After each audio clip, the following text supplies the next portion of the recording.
I'm going to give Clerk Doyle a few minutes to get situated.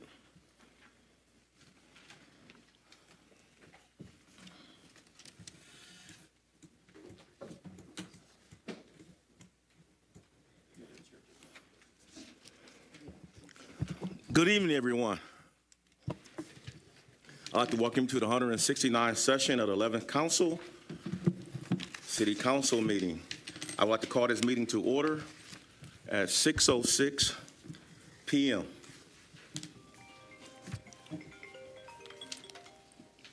You important. And my apology. Councilman Parker, would you introduce a member of clergy that will be giving an invocation? Thank you, Brother President, and good evening, everyone.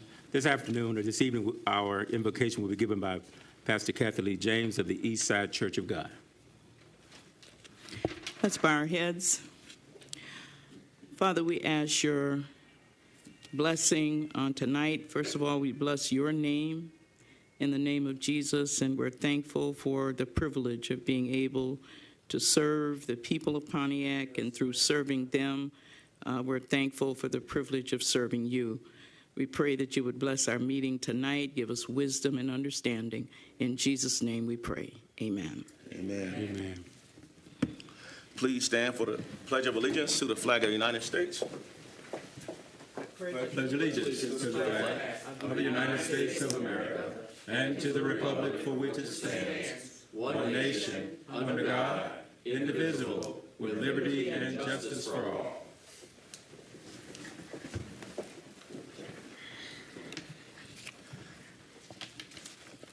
We're at the moment of silence. Just want to, if anyone knows anyone who has passed since our last meeting, please just invoke their name. This is a time where we just give homage to those that residents that we have lost in the city of Pontiac. A moment of silence, please.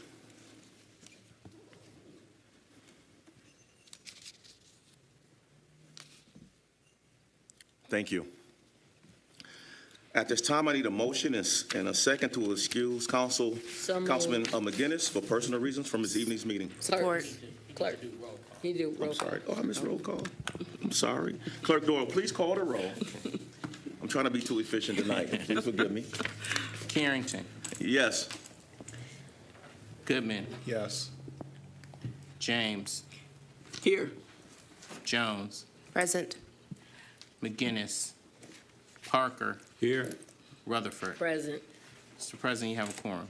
Thank you, Clerk Doyle. At this time, I need a motion and a second to excuse Councilman McGinnis for personal reasons. So moved. Support. It's been moved by Councilman Rutherford, second by Councilwoman Jones, to excuse Councilman McGinnis for personal reasons from tonight's meeting. Clerk, roll call. Carrington. Yes. Goodman. Yes. James. Yes. Jones. Yes. Parker. Yes. Rutherford. Yes. 6 yeas, no nays. Thank you, Clerk Doyle. That motion passed. I need a motion and a second to approve tonight's agenda. So moved. Support. Is that Rutherford with a support? Mm-hmm. Okay. At this time, there's been some items that Council has asked for us to remove from phone for 1 week. So I need a motion and a second to remove items for postpone items for 1 week. 5, 6, 7, 8, 10, and 14. So moved. Support.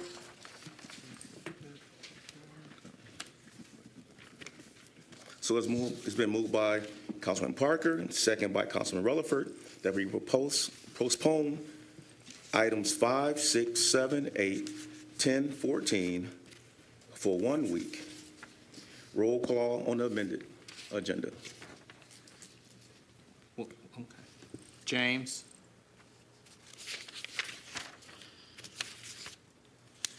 No. Jones. Yes. Parker. Yes. Rutherford. Yes. Carrington. Yes. Goodman. Yes. 5 yeas, 1 nay. Now, Clerk Doral, can I get a roll call on tonight's agenda as amended? Goodman. Yes. James. Yes? Jones. Yes. Parker. Yes. Rutherford. Yes. Carrington. Yes. 6 yeas, no nays. Next item of business tonight is the consent agenda. What we have is item A, Finance and Personnel Subcommittee meeting minutes from October the 10th. B, Public Safety, Health and Wellness Subcommittee minutes from October the 10th. C, City Council meeting minutes from October the 15th. D, resolution to enter into a long-term stormwater maintenance agreement with Silo Hobel regarding 1220 Perry Street.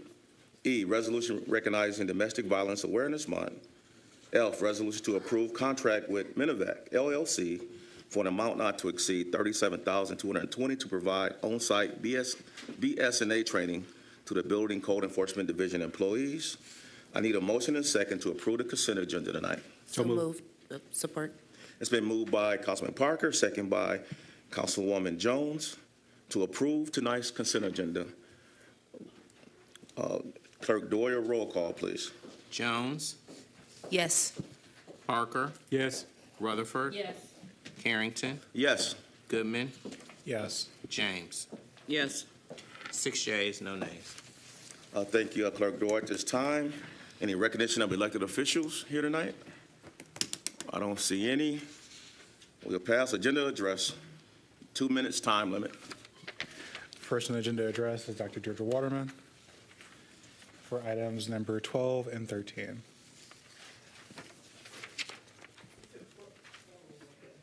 Well, you can still speak on them because we did remove them.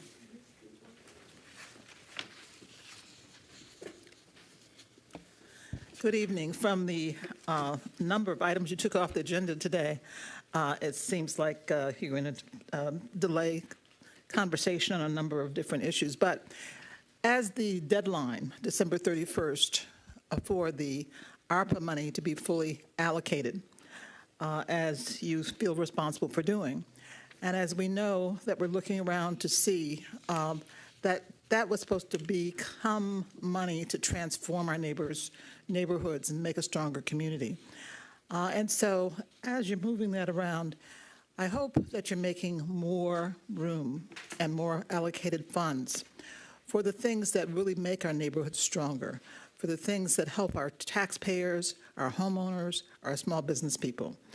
So I don't know quite what the conversation will be at that time, but I do see some agenda items that were related to how you're moving that money around, and I hope you are sticking to your guns, that you're going to make sure that people get service with that money, which it was supposed to be for COVID relief, and make that a priority. It hadn't been because so few people of the many, many people who could have been awarded money and wanted grants for their neighborhoods and their homes had not been in the original budget. So we'll look and see how this budget is arranged when you bring the ARPA money. I see one issue that you had voted down several weeks ago to lots of controversy is back on the agenda. Well, I guess it's taken off for further discussion. But that was a lot of controversy, a lot of ugliness, and now it's snuck back on the agenda. Why? Okay. That is very controversial. So at any rate, I would just like to say we've got an election coming up, and people should vote, for All sure. right, thank you, Dr. Waterman. Concludes your agenda address. Next on the speaker list is Carlton Jones. I do not see him in the room. So next up is Ms. Darlene Clark. What items are on the agenda?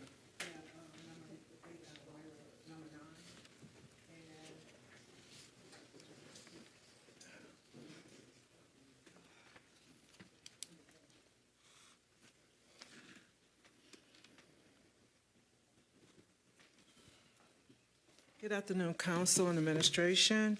First, I want to For clarity, for number 9, for committing to the home repairs, could you give clarification, because a lot of homeowners are hearing different stories who apply for those loans? Will everyone on that list that was accepted, over 200-plus people, will they be qualified for that money? Will they all have their homes repaired? Oh, sorry. And then for general fund, Mr. Deputy Mayor Kafani, you've been gracious enough to explain to me about the general fund. I am not one who like to go back and forth with somebody when they ask me a question. Due respect to you, please give clarity to explain to the residents how the money is coming out of the general fund and a total that's there. There's a lot of confusion among the residents from the ARP money, from the general fund, back and forth. All due respect, if you can do a presentation for them. Thank you, Ms. Clark. That concludes your agenda address. The last person is Gloria Miller, who I do not see here. So that concludes agenda address. Thank you, Councilman Goodman. At this time, we have a special presentation by our great City Clerk, Garland Doyle.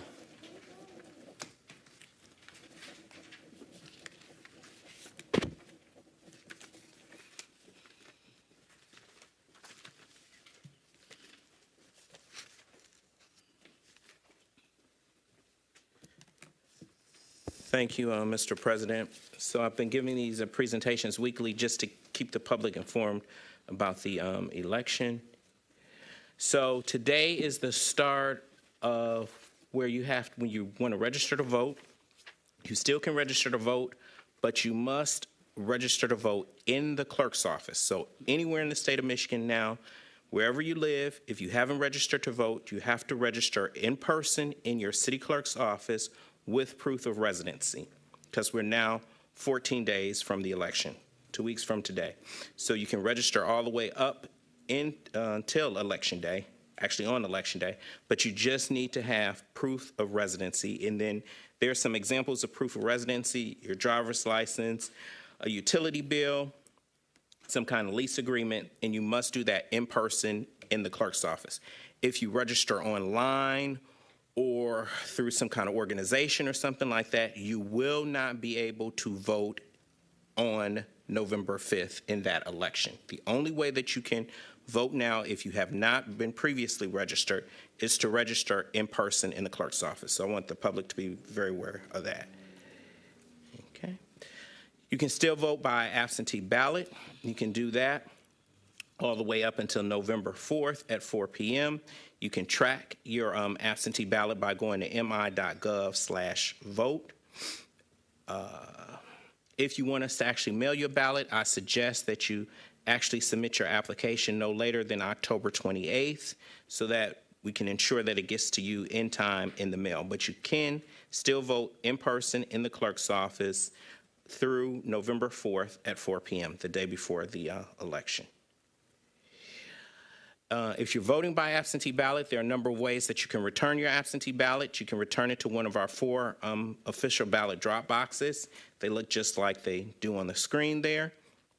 They're under 24-hour surveillance, and they're accessible 24 hours. We have one at the Bowen Center, one outside here at City Hall, one at the Ruth Peterson Center, and at the fire station on West Huron. You can also, which is new this year, you can bring your absentee ballot to the early voting sites. Early voting starts this Saturday, October 26th, if you want to insert your ballot in the tabulator, or you can also bring it to your assigned polling location on Election Day. If you want to, you can return it all the way up until Election Day at 8 p.m. to one of the official drop boxes or inside the clerk's office. Again, the service team is available to anybody who is handicapped, senior, or if you're in the hospital. We will be able to bring you an absentee ballot. I talked about it already, but early voting starts this Saturday, October 26th. So we have 9 days of early voting in the state of Michigan.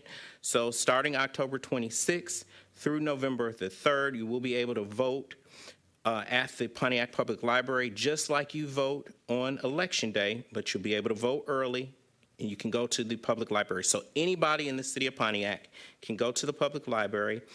These are the hours. The early voting is available from 8:30 a.m. until 4:30 p.m. every day except for Thursday. On Thursday, 12 p.m. until 8 p.m. That's the one late day. But 9 days starting October 26th through November 3rd, you can vote early at the Pontiac Public Library.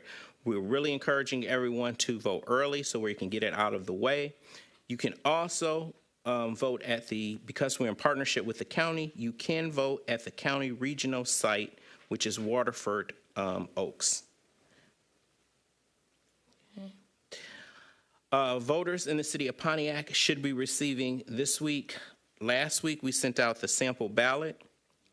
I know I got mine at my house, so Pontiac voters should have gotten theirs. And you will be getting information about early voting. Again, it was some information about early voting in the sample ballot newsletter, but again, we really want to encourage early voting. So early voting will be available at the Pontiac Public Library. And mentioning early voting, on October 26th, in partnership with a number of nonpartisan organizations, is what is being called Candy, Costumes, and Casting. So this will be from, I think it starts at 11 a.m., but early voting, again, starts at 8:30. But from 11 a.m. until 4 p.m., there'll be family fun, food, music, crafts, prizes, raffles, and you can vote on site at the public library.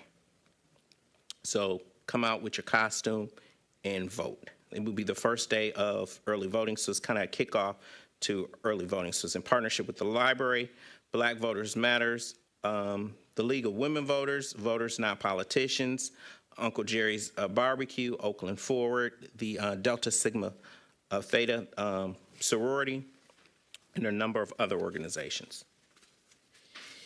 Again, I want to remind everybody, actually we want to think about now Election Day as being your last day that you can vote. So Election Day is November 5th, and on November 5th, you will have to go to your assigned polling location. You can go to michigan.gov/vote if you don't know where your polling location, or you can contact the clerk's office directly at 248-758-3200. A number of people have called, and Councilman Parker, I talked to him earlier today as the District 5 council person.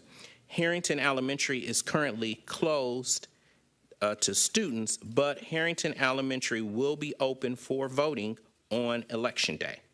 So the people who vote in Precinct 15, because that's the precinct that votes at Harrington Elementary, you will still vote at Harrington Elementary on Election Day if you choose to wait to vote on Election Day. The polling location will be open from 7 a.m. until 8 p.m. We will have a sign outside of Harrington Elementary later this week, this is pretty much the sign. It'll be a 4x4 signs at Harrington, so people are aware that they can still vote at Harrington Elementary School. If you would have not been able to vote at Harrington Elementary School, we would have had to send you out notices telling you that the polling location had changed. But Harrington Elementary will still be the polling location for Precinct 15 on Election Day, November 5th.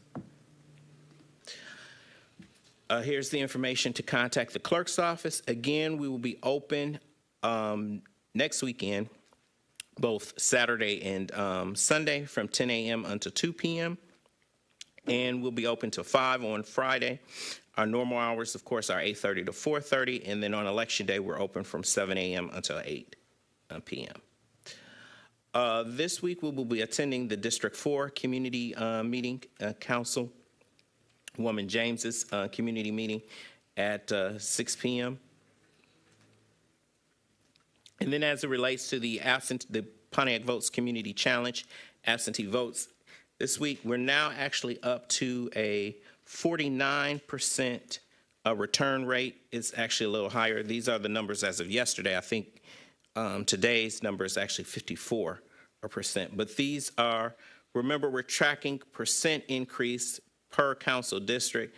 So the winner this week is actually District 12. District 3, with a 12% increase. District 3? District 3. So, yes. Yeah, y'all just don't want to admit that we're doing good over where we are. That's fine. That's okay. Not everyone can be like So that. we're tracking the increase in percentages. So that's the way we're doing that. All right. And I have some signs here. I encourage members of the public to take a sign with you.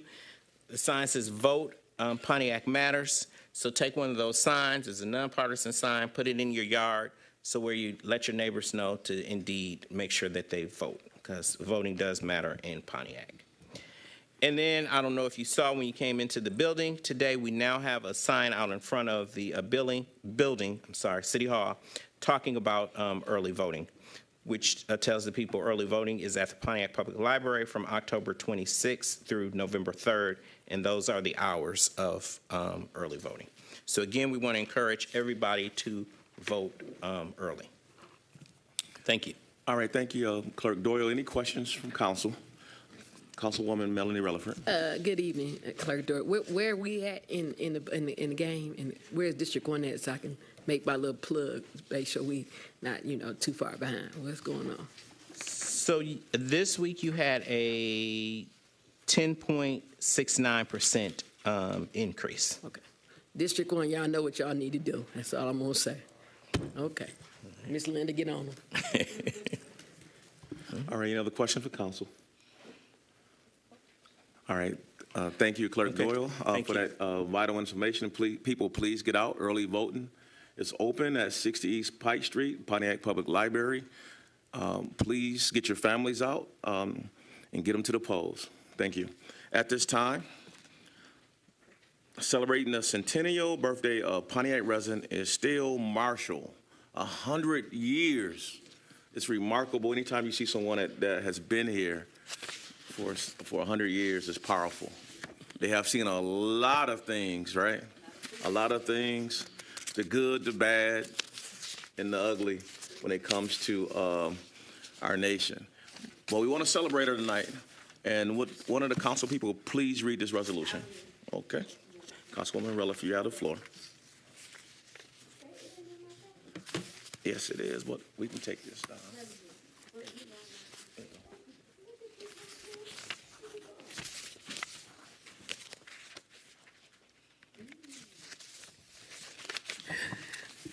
Whereas the city of Pontiac is proud to honor and recognize the remarkable achievement of its residents who have reached significant life milestones. And whereas Ms. Estelle Marshall, born October 20th, 1924, celebrated her 100th birthday, this is a momentous occasion that deserves recognition and celebration.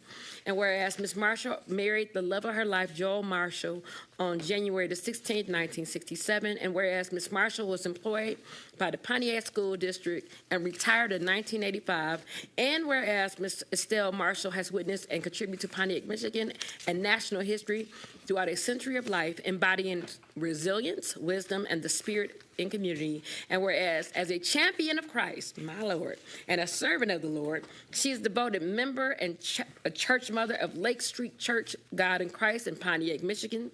She demonstrates her faith through action, embodying the virtues of generosity, compassion, and humility. Her life is a testament to her unwavering belief that in the power of service and the importance of faith. And whereas during her lifetime, she has been the recipient of many special recognitions, such as J.C.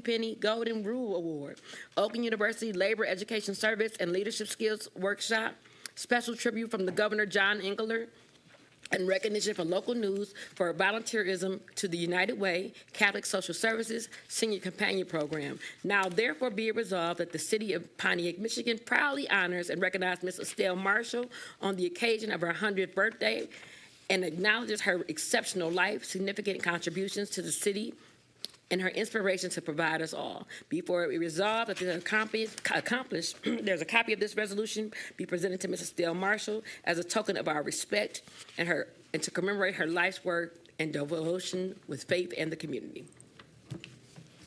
All right. Mrs. Estelle Marshall is not here with us tonight, but she's watching online. So can we please give her a round of applause? Actually, a standing ovation for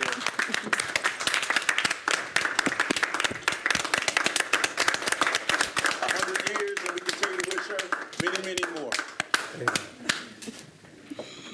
President Pro Tem. Yes, If I may. yes, sir. Councilman Parker. Thank you.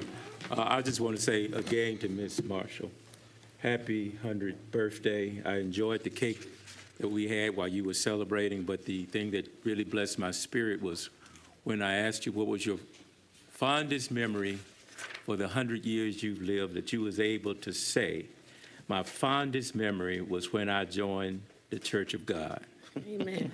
Made me feel good of all the things that she's been through, that was her fondest memory that she remembered when she joined church. So congratulations again to Sister Marshall, and I just wish, as I said to you before I left that day, I pray that God will continue to watch over you, bless you, and keep you, and give you many more days on this side of the Jordan. Thank you. Councilwoman Rutherford. I just want to say it was beautiful. Thank you, Councilman Parker, because you had to step in because I wasn't able to. I know Kafani, she's some kin to y'all, right? So, and I think it's really important that we honor, like, they have been a cornerstone of the South Side as long as I can remember. And so they say, you know, your gifts will make room for you. And God only gives you 70 to 80 years, but she's been here 20 years more. So that speaks to the character who she is in the Church of God in Christ. And so happy birthday to you. God bless you and God keep you. That's all I got. All right, thank you, Councilwoman Rutherford. Deputy Mayor, you have the floor.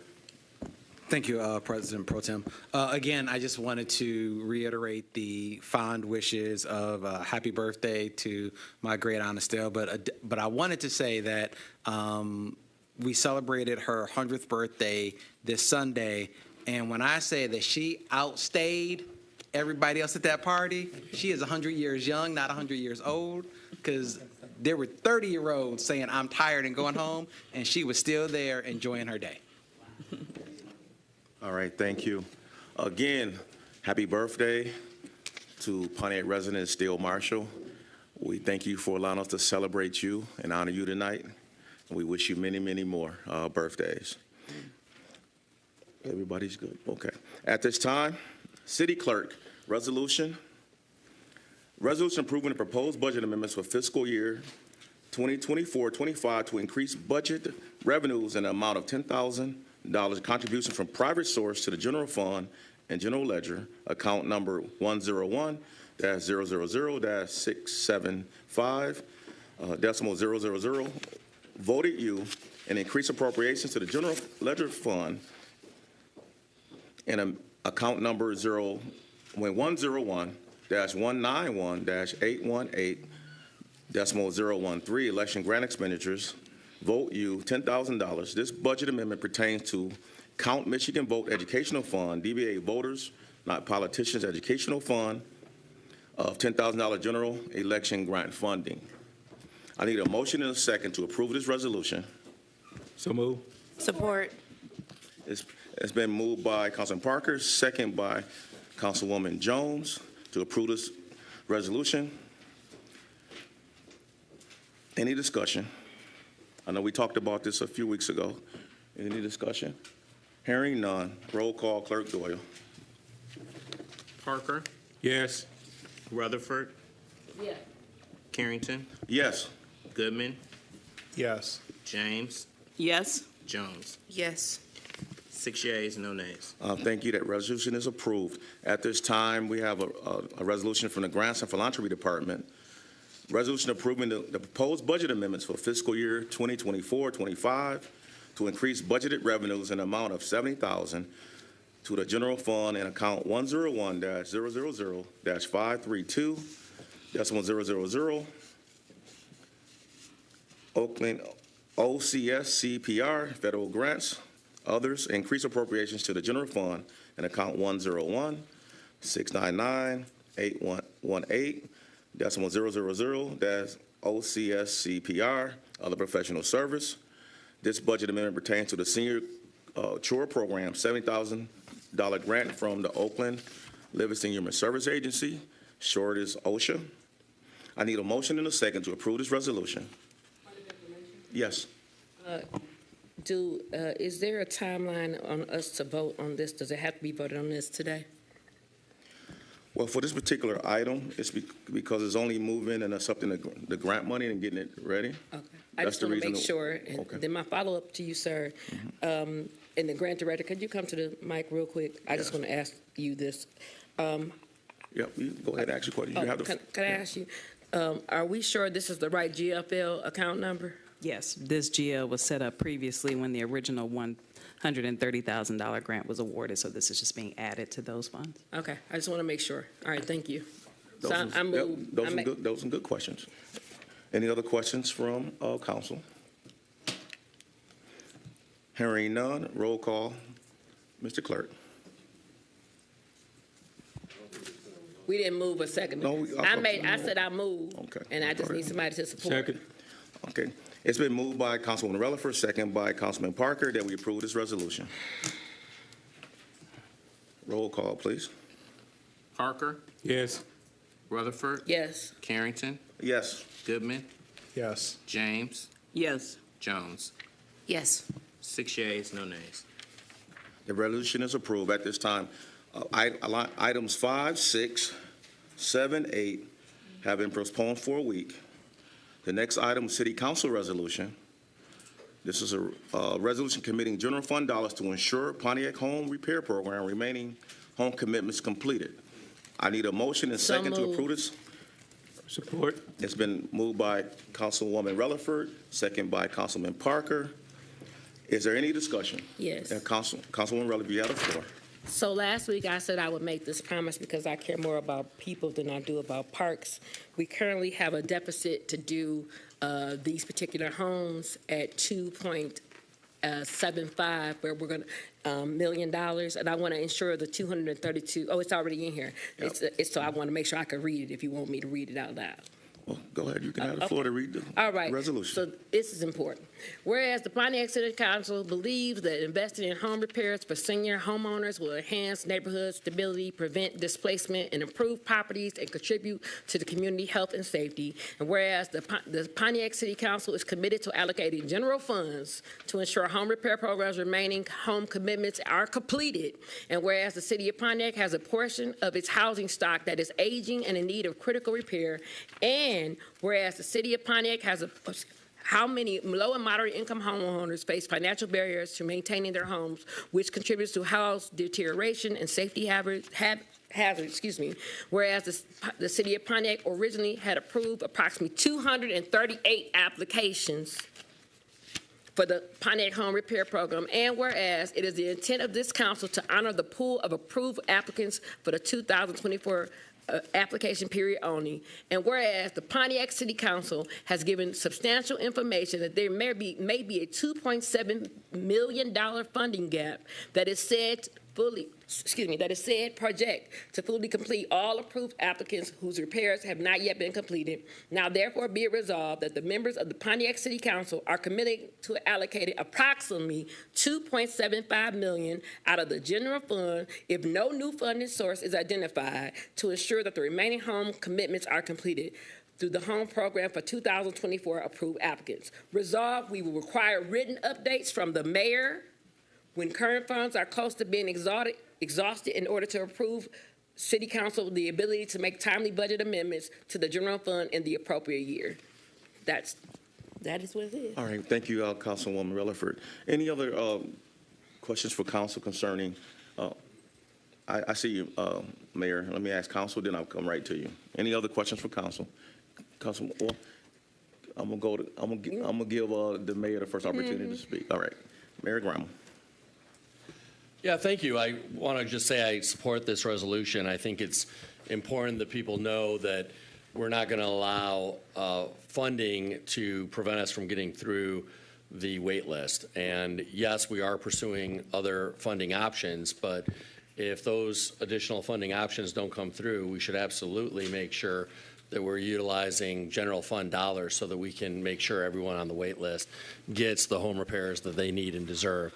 I do just want the public to know that we're not yet at a point where the funding is slowing down this program or preventing us from advancing on this program. We're still working through the existing list that we do have funding for. in terms of getting homes inspected, in terms of getting contractors lined up. So the current bottleneck is not funding yet, but it's true that we don't yet have all the funding lined up to get through the wait list, and that's why I think this resolution makes perfect sense and support it. All right, thank you, Mayor Graham. Actually, Councilman Rutherford. Promises made must be promises that is kept. The 238 people were told they were approved, and I want to applaud and commend this council for putting our money where our mouth is and ensuring that everybody house that's on that list has the funds to improve. And I want to make sure I expound upon the other part. That we currently would be short without this. So again, I thank the council for doing what matters the most, which is putting people before parks. That's all I got. All right, thank you, Councilwoman. Anybody else want the floor? All right, Deputy Mayor or Mayor, concerning this program, I know it's been some issues with getting us contractors. Have you guys considered reopening that process so we can get more contractors for that particular program? Yeah, we have added contractors once to the program, so we've done that already once. We can certainly check in with Deborah Younger, who's administering this, to see if she thinks it makes sense to try to again add contractors, but we're certainly open to that. Well, I definitely want to suggest that since it is taking a little time to get through this list. How many homes have we got finished right now since we started this program? Completely Yes. finished are 20. I am of the understanding that there are approximately 80 homes that are in the process now. So some of those homes,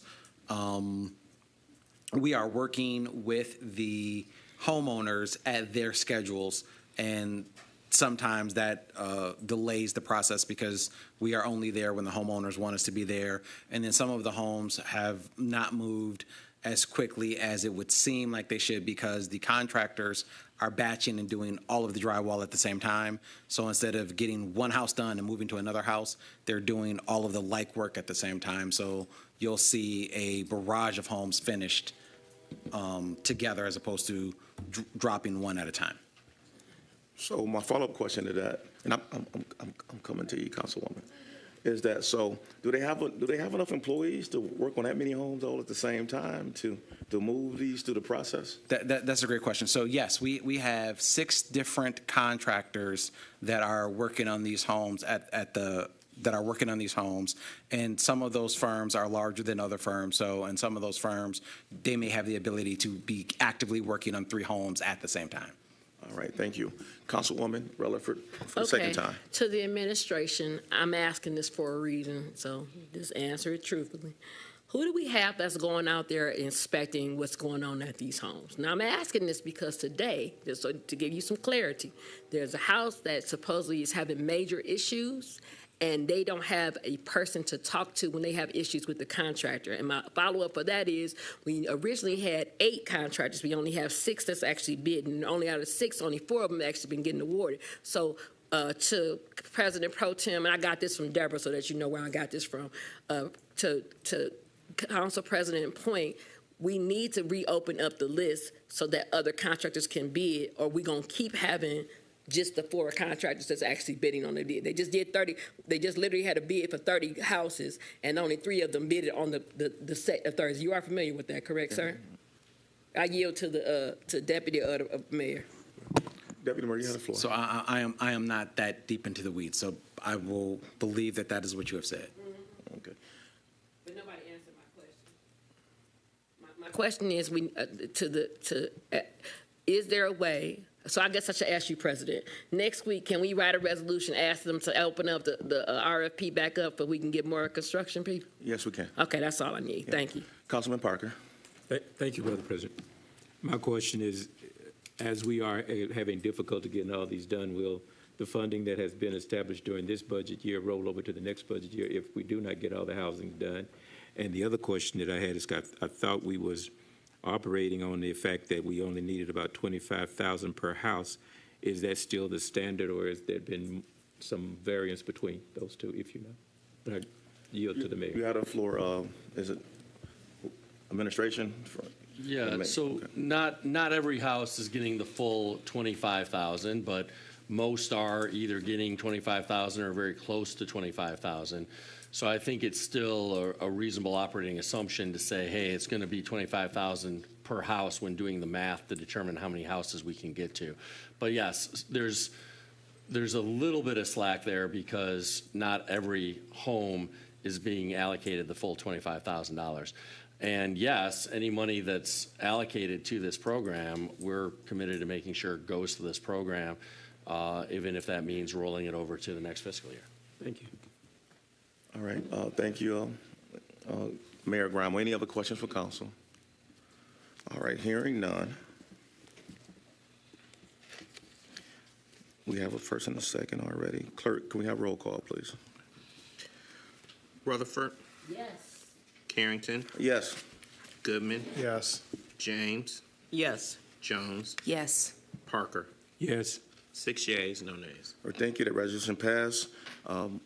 It's a great thing for the council. Thank you for your voting yes on this. It's definitely necessary so to ensure that we actually make sure that we honor what we said we would do. At this time, item number 10 has been postponed for 1 week. Purchase Division, item number 11, resolution to authorize awarding bids and to execute contracts for tree and brush removal within the city of Pontiac. This is an item that many residents have been very concerned with. I need a motion and a second to approve this resolution. Support. So moved.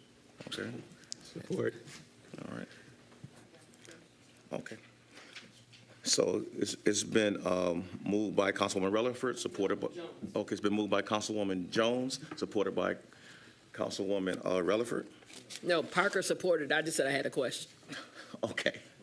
All right. Parker supported it. We got it. And I want to now turn it over to Mayor Grimo for context. Yeah, thank you. I think this is pretty self-explanatory. We obviously have a lot of work that needs to be done in the city to address tree and brush removal, especially between the sidewalk and roads. And we want to get more contractors working on this so we can get more of these problem trees addressed. All right, thank you. Councilwoman Rutherford, you have the floor. Yes. First question to the administration, how much are these contracts being awarded to? 2, did you guys use locals? 3, how was it posted? Now, I'm asking this for a reason, so I want to know how was it posted? Was it posted on BidNet? Was it posted on the city website? And what's the day it was posted? So I yield that to the administration.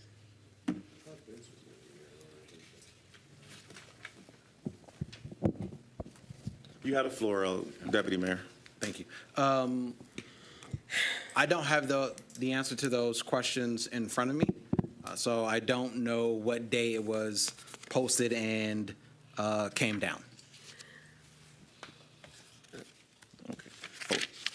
So, okay, Councilwoman Rutherford for the second time. So what are we voting on? To award bids, but we don't, who are the people that got the contracts? I guess that should be the question. Oh, she can answer that? Okay. Yeah, we're joined by our... Hold up, Deputy. Mayor, before we give you the floor. So we have our purchasing division manager here. So you have the floor. So please repeat the question, Councilwoman So Rutherford. my first question is, what day, when was it posted? Where was it posted? That's the first question. The second question is, who were the people that were given the contracts? And 3, what is the amount of the contracts? Good evening. I do apologize for coming late. I thought I was later on the agenda, so I missed the change to the agenda. The solicitation for tree and brush removal services was posted on August 16th, 2024. It was posted on OpenGov and mirrored on the city's webpage, purchasing webpage. So that's where the solicitation was posted.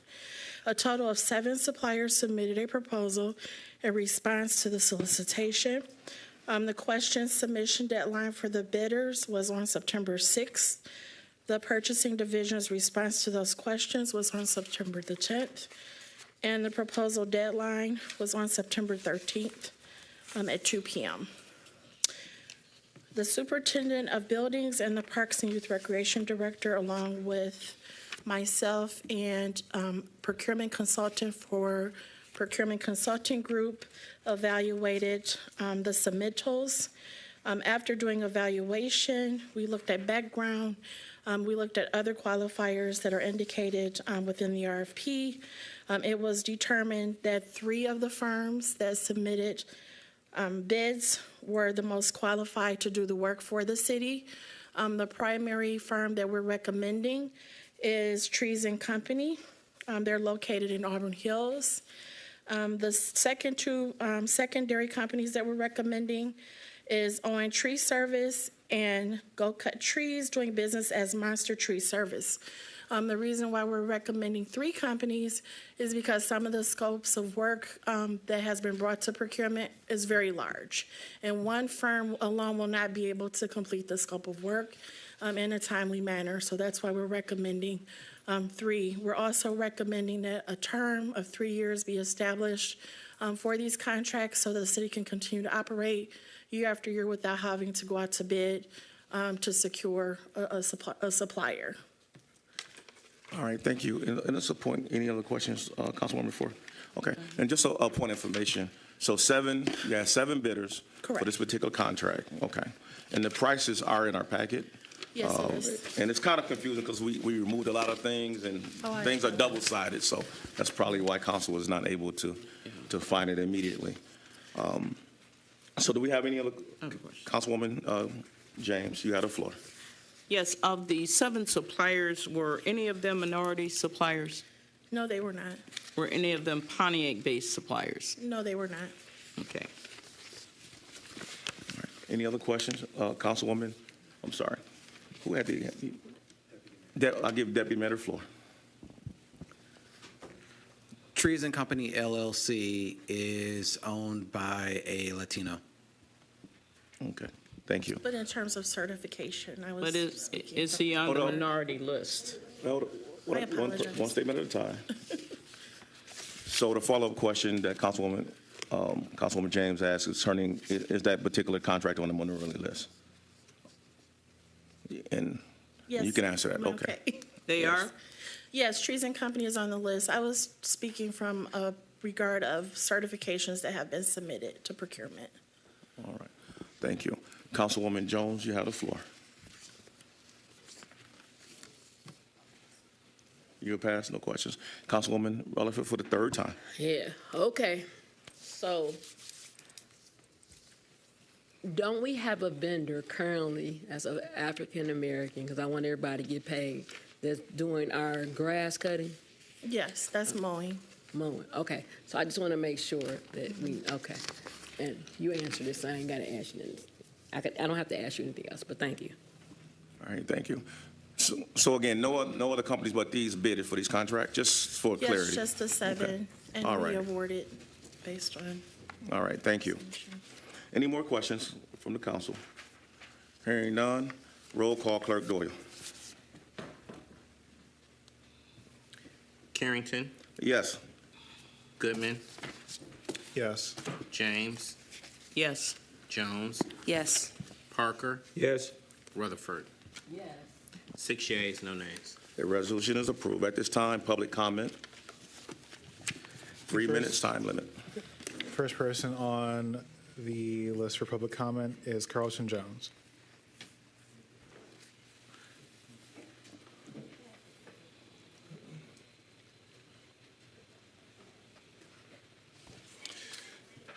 Okay. Good evening. I want to say first and foremost, once again, I want to commend the clerk in his office for doing everything possible for us to take rights to this privilege of voting. I can't say it enough that we as a city, and I'm not talking to just the people here, I'm talking to people across the airways, we as a city, we have to show up and vote. Make sure you bring every family member is registered and voting. This election is so critical for just not the White House, but for Pontiac's house. We need to make sure everybody votes.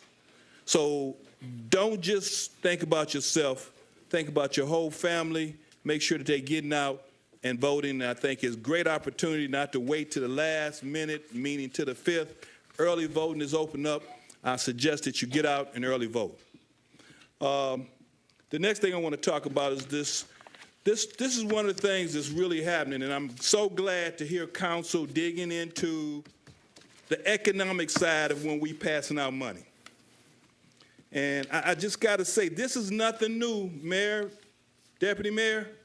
If you guys are having a difficult time in how to include DEI into contract proposal, I'm willing to help you show you. It's not nothing new.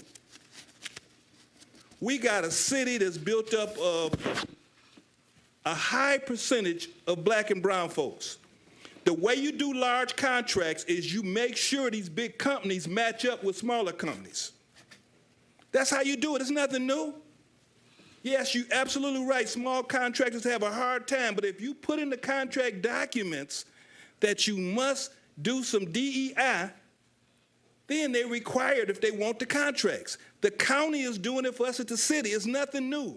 So it makes people think that somehow or another, some of us maybe don't want to do it. That's the economic development and workforce development is the engine behind that. So if they come and they're not minority, make sure they include some minority participation. I would like to see some of the numbers of how much participation that we're getting from all levels. Professional service, architect, engineers, what is the numbers that we're getting for participation? Workforce development, you guys know, you hear me talk about it. I'm starting to hear people say, well, do they really know what that's about? It's about educating our folks so they can have a better opportunity for careers and not just jobs. And we're now working aggressively to seeing how we can match this with the educational side. And council, I want you to join hands that we can truly start making workforce development be economic development for Pontiac. Thank you. Thank you, sir. The next on the speakers list is Carol Wilkins. All right. Next would be Renee Krosky.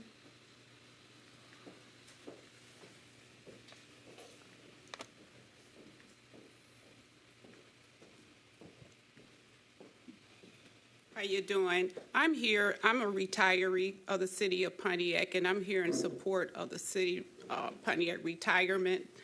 And secondly, I sit at home and I watch city council. So if I can't be part of the solution, I'm the problem. So I was watching city council when you approved for a $46,000 Ford Explorer. What was wrong with a lesser amount of vehicle like a Ford Focus? It's like you have money and you're just spending it wildly, just throwing money away. I was raised and taught you spend some, no, you save some, then you spend some. It's like income tax time. Everybody go out and spend all their money. 2 months from then, there's no money left. You got to start tightening up your belt. Thank you.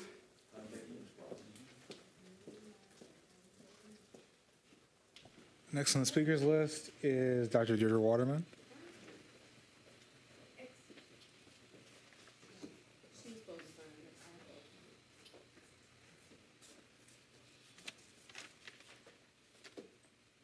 It's nice to have an earlier meeting tonight.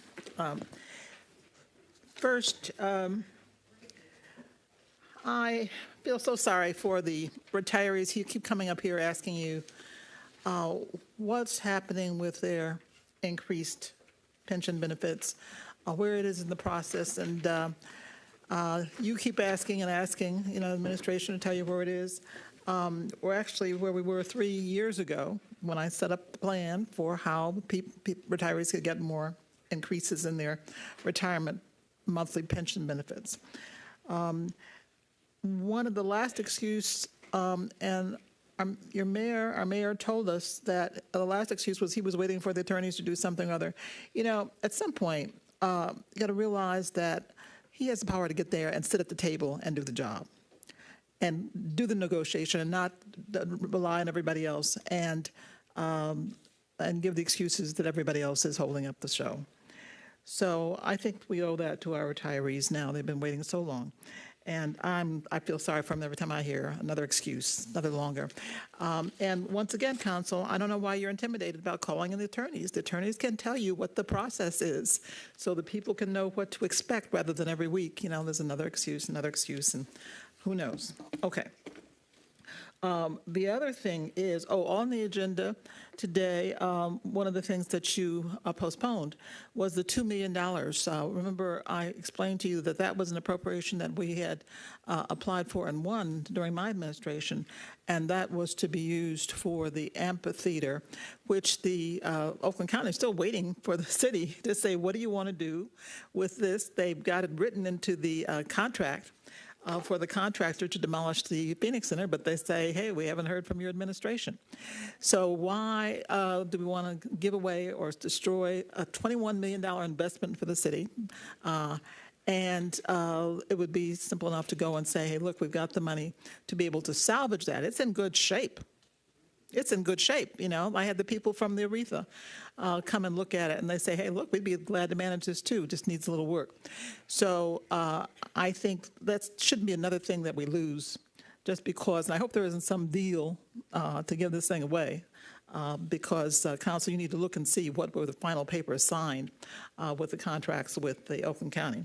But the Phoenix Center, that $2 million there, we've got money in the insurance fund for that. And lastly, to vote yes, that is an important consideration. And we're proud neighborhoods. I just would like somebody to call DPW and to erase that graffiti that's in one of our proud neighborhoods on the, I guess, the registers in the neighborhood above ground, because we shouldn't disturb proud neighborhoods. It's all right to vote for who you want, but don't mess up the neighborhoods, please. Next up is Carol Wilkins.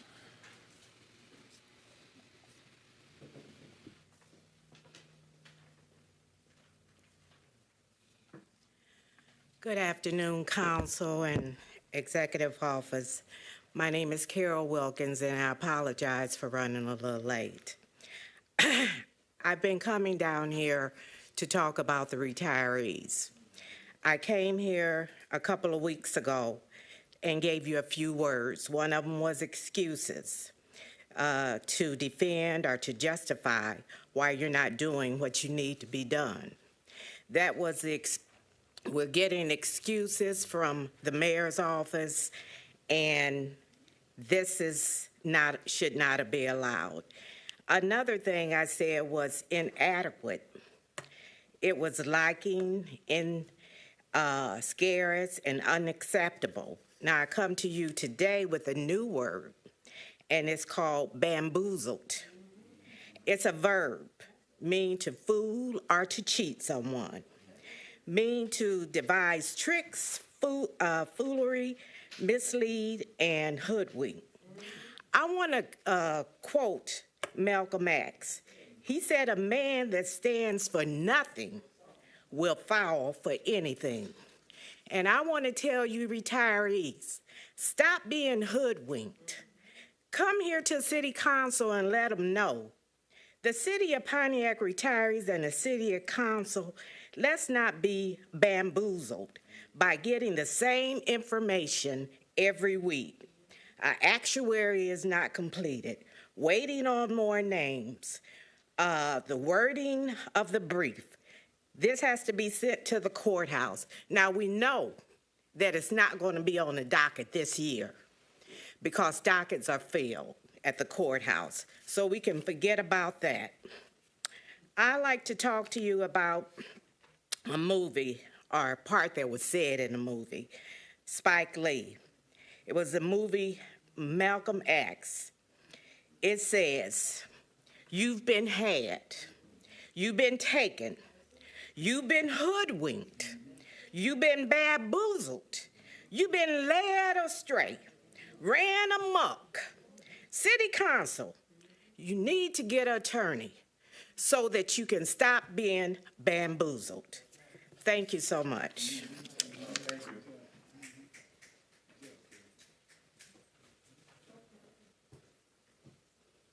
Next on the speakers list is Beatrice Ray.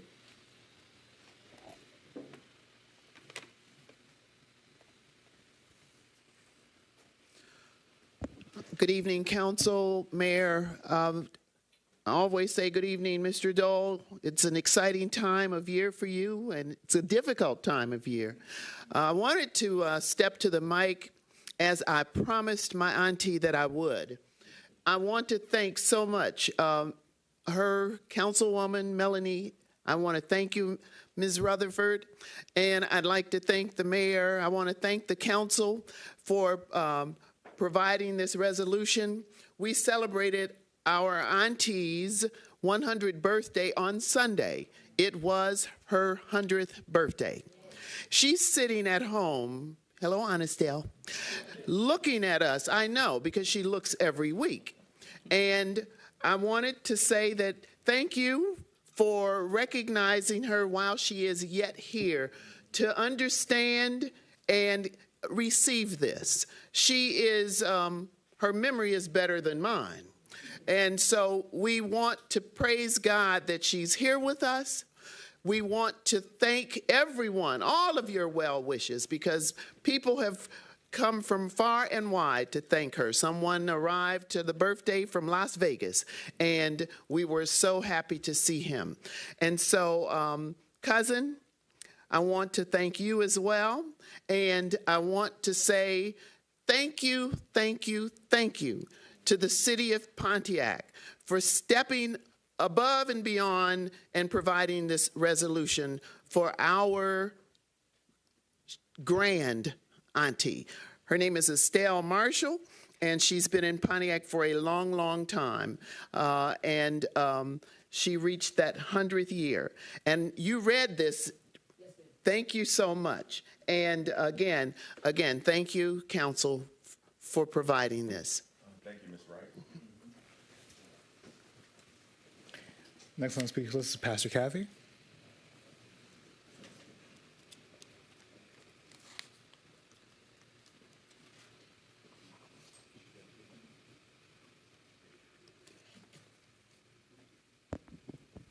I just had a couple of things. Number one, residents of District 5, this election is critical.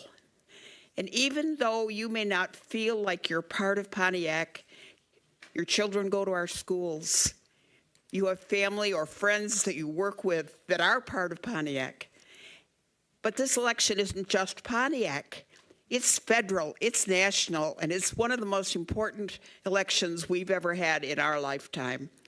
Please, I don't care how you vote, vote. It is imperative. We're having a real problem with the trucks racing on Perry again at 1 o'clock and 2 o'clock in the morning. It had calmed down for a while, but the last week or two, it has been incessant. And if the sheriff department would take a peek, we'd appreciate that. Garland, you mentioned that the sample ballots had gone out. I've been waiting. We haven't found any of them in our building at all. And, you know, one, I would have seen somebody's, even if I didn't get one. They haven't been to us at all. And then I want to share a quick story.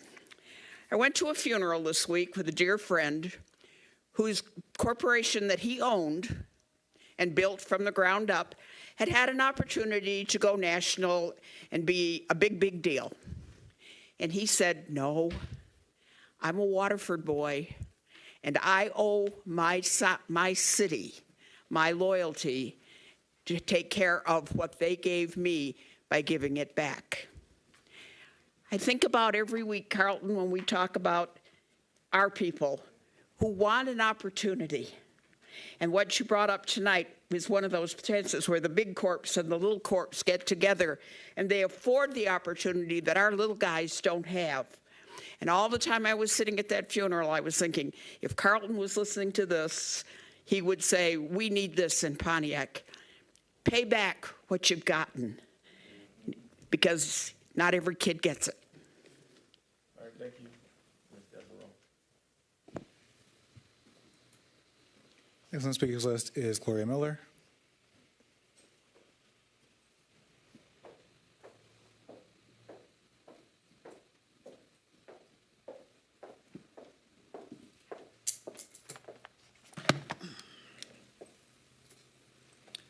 Good evening, Pontiac, and I want to say hello to everyone that's been calling me. I'm home. I'm listening. I'm listening to you. I want to start out with the school. I got some questions. I want to start with you, Deputy Mayor. I got some questions of residents. They jammed me today all over the city. I got out for a minute and they running to me questions. Are you planning on leaving the city? Is it true that you're leaving? They asked me questions. I said, I asked. Are you planning on leaving? Councilman Parker, I went last night, I was taking my grandson home, and I went past Emerson School. Emerson's being torn down. Some residents came in when I was taking pictures today. They said they don't know anything about it, what's going on, what's going to be built there. Maybe you address that in your closing comment. What's going on with Emerson School? And to mention Harrington School. What's wrong with Harrington School? It's closed as well. This lady stopped me early this morning. She said that what the hell she paying taxes for? They don't even got a school to go to in the district. All the schools are being moved out and torn down. I said, I'll mention it. I will take that message for her. If you're listening to me, I delivered. Also, you got another constituent in your district. I don't name names, but behind Galloway, there's that interest there that I had when I was in office. They want that cleaned up. When is the deadline? Because it's getting ready to get snow in winter, and they want some of that stuff back, that debris picked up. And then my last question to you, Councilman Parker, I allocated $50,000 when I was in office. And I know you gave it to the homeless, which I think was great, because that's what Gloria would do. But from your current colleague, per her, she said that you didn't spend it all on the homeless. As a taxpayer, as one of your constituents now, could you give us something where you can show where every piece of that money, where did it go, what homeless shelter did it go to, and how much went to it? I don't want to accuse you of anything. I just give people a chance and opportunity to speak for themselves. Now, also, I want to speak in regards to, I want to talk about GERS. You know, myself and Darlene been coming down here for 2.5 years about the mayor, about that GERS money. Maya Angelou is one of my favorite ladies. She said, when a person show you who they are, believe them. I said for the last 2 years, you ain't gonna give you the money. Me and Mr. Grimer go way back before he came into office. And I had big plans for him. We got a big election coming up in November, we do. But we got another one next year for the city of Pontiac. Even if he gives you the money, don't bring it back. Because there's no reason we shouldn't have that money. He's being arrogant. He's doing what he want to do because he got the power. Now, we all blaming Mr. Grimer, and I do. But I think you should blame the council a little bit, too. And I'm going to tell you why. Because they got subpoena power. They got so much power, they can make him do what he needs to do. They can at least bring an attorney in here. Every council prior to this had attorneys sitting there. This is the only one never did. And they may be in big trouble because they didn't. Because this didn't have to go along like this. I ride around the city of Pontiac and I'm looking at, I went to Longfellow, all this trash. This city look a mess. We got streets fixed, but no freaking bridge. Get them out of here. We got a big election next year. Ms. Miller. You're welcome. Next on the speakers list is Darlene Clark.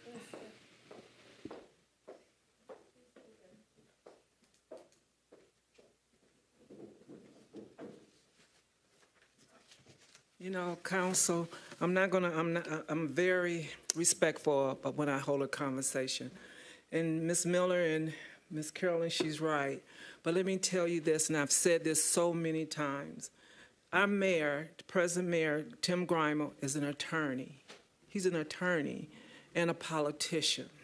You go home and think of the two dangerous games that this man is holding. He's holding the cards. So with that being said, I can't make decisions for you because I told you get an attorney. Politician and attorney, terrible mix. But this is what I want to ask you as well. First, let's go back. Let's go back to the housing. $25,000 is what they allowed. Times 238 is $5,950,000. Subtract that is from $2,500,000, that's $3,450,000. My question to you guys, is this still coming from the general fund? Do the math. You guys, come on, use your calculator here. So is all those people really going to get their homes fixed when you're really over the budget as we speak? Here's another question for you. In our office, we have people from the Phoenix Center. In the last week, 23 Phoenix residents has been evicted on a nose, which with no warning, no nothing, been evicted. The question is, too, will these people be able to, will the Phoenix Center at 47251 Woodward, will it stand when you get ready to bring 1200 Telegraph here to Pontiac? Here's another question. Now, Rags is what everyone called him. He did lie last week. He said that there was 2 street sweepers. He lied. I couldn't believe it because I was speechless, because our office know where that sweeper is. One on ground, one in Ohio. With that being said, but the condition, and not only that, he asked for $47,000. Oh my God, could this be any real? Your employees, your city mayor employees have a lawsuit that they choose to sue the city of Pontiac. The odor of gas and the condition that these people are working in, unacceptable. Unacceptable. If either one of you councilmen choose to go to that ground yourself, don't take my word, because I'm just the messenger.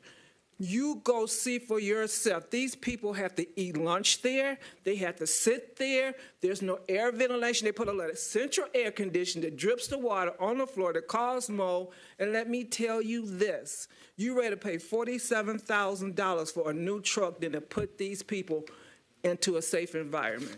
All right, that does conclude your time. Lawsuit waiting to happen. Thank you. That concludes public comment. All right, we have one more public comment. And this was passed from me from Council President McGinnis that informed Mr. Blackwell that his public comment will be read during public comment during a meeting. Mr. Blackwell has asked for regional disability accommodation. He has a disability, so I will read his public comment. Good evening. Can opera funds be used to help Councilwoman Melanie Rutherford get mental health treatment and counseling to help her control her antics and outbursts at city council meetings, submitted by Charles Blackwell? And that concludes our public comments. Anyone else? Thank you. At this time, we have public communications from the clerk office. He states that they are listed on the agenda.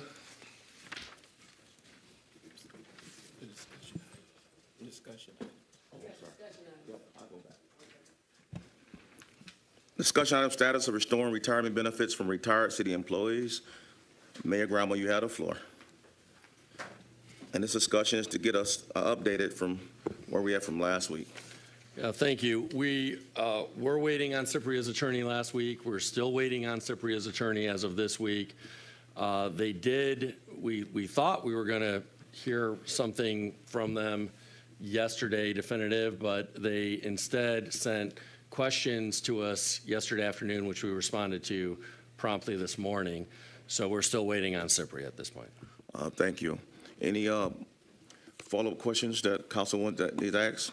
Councilman Melanie Rutherford. Not a follow-up, just a statement. Once again, I'm apologizing to the retirees because we voted for you guys to receive funding and you guys have yet to receive it. And there was another retiree that has passed, so that's one less person that is going to get their retiree money. And I must keep saying I apologize every week until y'all get y'all money because that's the only thing I know how to do other than ask for the other things I'm going to ask for in my closing comments. So again, to every retiree, by the sound of my voice, I just want to publicly apologize for what you have been going through. I can never understand nor comprehend why it's taken this long. I don't understand it. And I understand your frustration. I understand y'all, robbing Peter to pay Paul. And I just hope that this administration has the same enthusiasm we have for parks to be about GERS. That's all I got. Thank you, Councilwoman. Councilwoman Jones. Thank you very much. So this question would go to the administration regarding Cypria's attorney. Now, I'm wondering, I know you got the questions last night and they were responded to properly this morning, but I'm just wondering, from your standpoint, what would be the process from here? If any information do you anticipate being required going forward? And if nothing else is submitted, what would be the next step from this point? Those are some good questions, Council. I'll yield to the administration for clarity. Yeah, the ball's in Cypria's court, so we're literally waiting to hear from them. Our attorney did follow up with Cypria's attorney this afternoon just to make sure that they got the information they were looking for. So hopefully we'll hear something substantive from Cypria in the coming days. I have a follow-up? Yeah, Follow-up question. What's your follow-up question? Yeah. Would your All right. Administration, hold on, she has a follow-up. follow-up question, are you anticipating that their next communication to you will be the release of these funds? Or, I'm looking for what that next step would be in this process. Got it. You have the floor, Mayor Grimal. Yeah, so the first thing that has to happen, as I've said before, is that the actuary for GERS has to finish the actuarial cost study. Then we'll have a vote of City Council on the specific legalese in the settlement agreement, and then it'll go to court to be approved by the judge. Okay. All right. Mayor Grimal, actually, I'm going to get a floor to Pastor Parker, and then I have a question. Well, thank you, President Pro Tem. My question, actually, he answered in his comments. I was going to ask, was the actual aerial study completed, but he already said it's not, so thank you. And a follow-up to what we've been discussing, Mayor Grimal, could you send council leadership an email stating all the steps that's left before we, so we can really put that out to the community? Absolutely. All right. One more question, Councilwoman Rutherford. To the administration, how many times did you guys take this to court?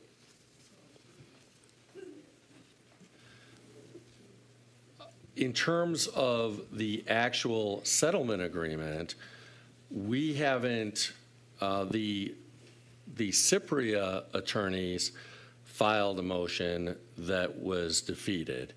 On a separate, unrelated issue about whether the VEBA can unilaterally increase health care benefits without the city's approval, we went to court, and those are the only two times that we've been to court.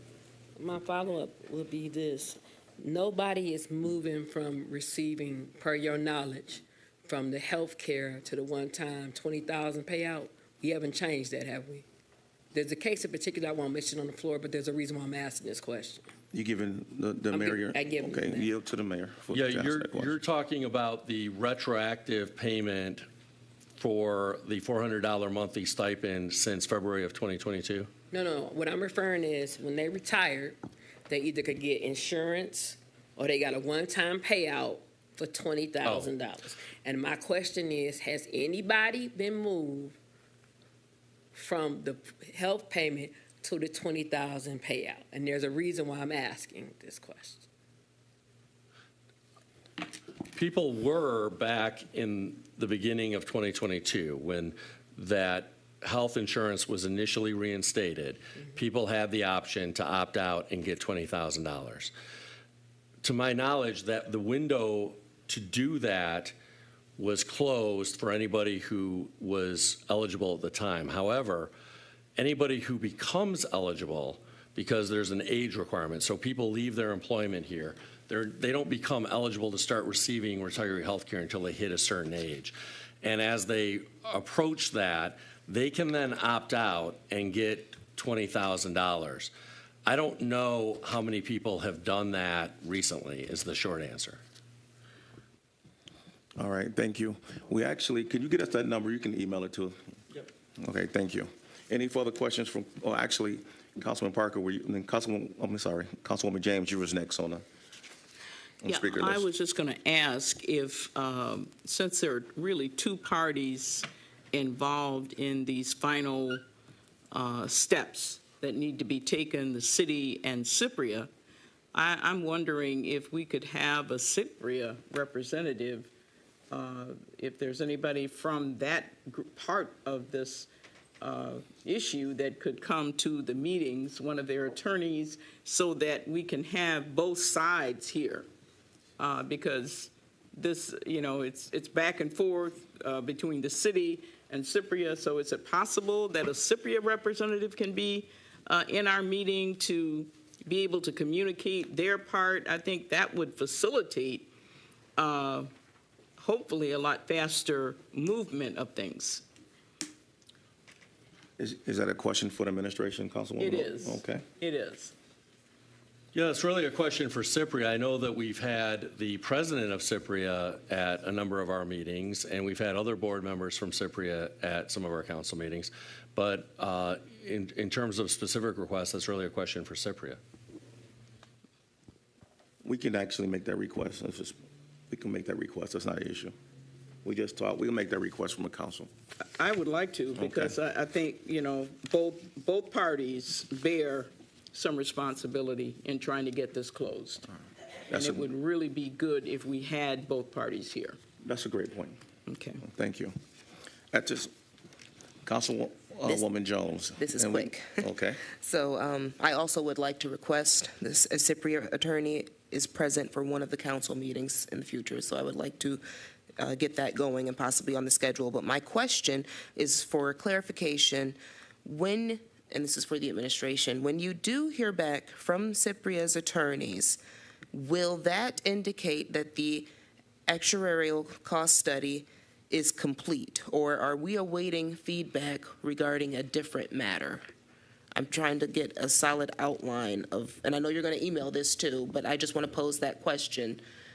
Are we waiting for something completely, different, or are we waiting to hear from them with the results of this cost study? All right, thank you. She yields the floor to the mayor. Yeah, before the actuary can complete the cost study, we need clarity from the Cypria attorney. So once that clarity is provided, hopefully in the coming days here, then the actuary can complete the cost study. But that won't be instantaneous, but that's when the actuary can wrap up or begin the process of wrapping up the cost study. All right, thank you. That concludes this particular. One question, please, if I may. All right, Councilman Parker, you have the floor. Thank you, Brother President Pro Tem. A few meetings back, I recall that we talked about the actuarial study and it was completed, and then I asked a question because there were some changes.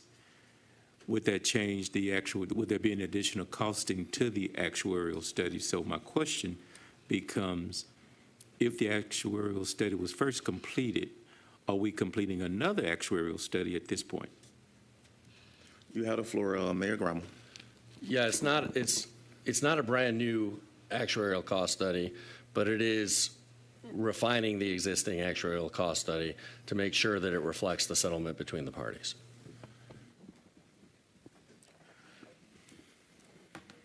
Okay, the question be honest, can I'm done for right now. All right, thank you.